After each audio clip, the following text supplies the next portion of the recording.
Hi. Some thoughts on aging. Next year I turn 90, so I feel I'm in a position to talk with some sort of authenticity on this subject of growing older. You've probably noticed one of the giveaway signs of how old a person is, or how old they feel they are, is watching them descend a flight of stairs. You watch the teenager or the young man come down a flight of stairs. They barely seem to touch the steps. They flick down those steps like this. Older you get, the slower you come down, the more carefully you come down. When you reach that stage where you're holding on the banister when you come down, you usually get into the stage where you think, well, if I took a tumble now, and the fact is, you are becoming frailer, at least in your mind. But unfortunately, it's a bit more than the mind, it's the body. Our bodies, our minds, and even our spiritual beliefs change remarkably over time. Let's look at the physicality part first. Most people today are living well into their 80s, unless they come down with some sort of sickness or bad illness, live into their 80s.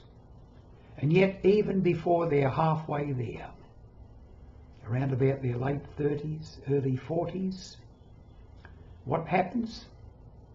They need reading glasses. You suddenly go for the driving test and they tell you you need glasses to drive the car. That happened to me at age 38. I was very surprised. I didn't realise my eyes were gradually deteriorating, but they were. The other subtle things, of course, are flexibility, bodily strength.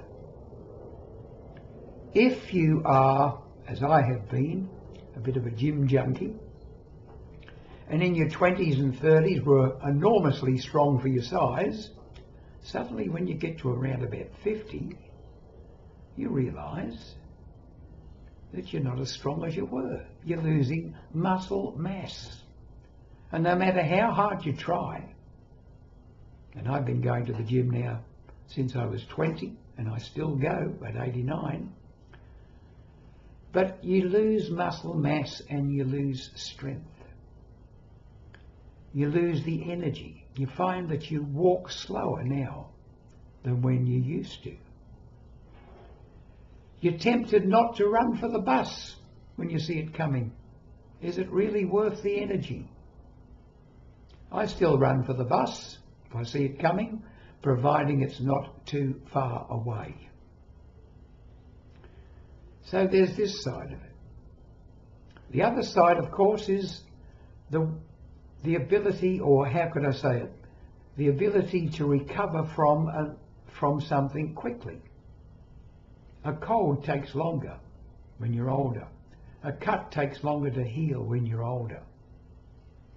You bruise more easily when you're older. I woke up this morning and found I had a bruise on my eye. And I wondered how it got there. I can only put it down to two things, either knocking it with a pair of glasses, because I wear glasses sometimes, or I scratched it in my sleep. But the point is, when you get a bruise so easily when you're older compared with when you were young. In the old days, a bruise, you rubbed it a few times. If it was a cut, you put a bit of Vaseline on it maybe, and you forgot about it. And within days, it was gone. Not anymore. And then, of course, there's the psychological side of things. The belief that all of life now lies ahead of you. It's an adventure. There's so many things I can do. The world's my oyster. Nothing's going to stop me now. And that usually changes around about somewhere in the early to middle 30s, when there's a reality check. What am I really doing with my life? Am I doing the things I dreamt that I would do? Had the adventures I thought I would have? The travels I thought I would have? Maybe the romance I thought I would have? Maybe even the life partner? Am I satisfied with her now? You might be thinking. Well, that's it. The psychological side. Are you a lifelong learner? Or are you like someone I was reading a book by an American, and he said that he knew a fellow. He asked him if he'd ever read, if he ever read. He said he'd read a book once. He'd read a book once. One book. So many people are like that. I hope you're not like that. You need to be a lifelong learner. Read plenty of books. Do plenty of courses. Go to plenty of meetings. Get out there. No matter what your age, you've got to keep doing that. Then there's the spiritual aspect of it. You get to a certain stage and you think, well, what do I really believe? Do I really believe that I'm an immortal soul going to heaven or going to hell?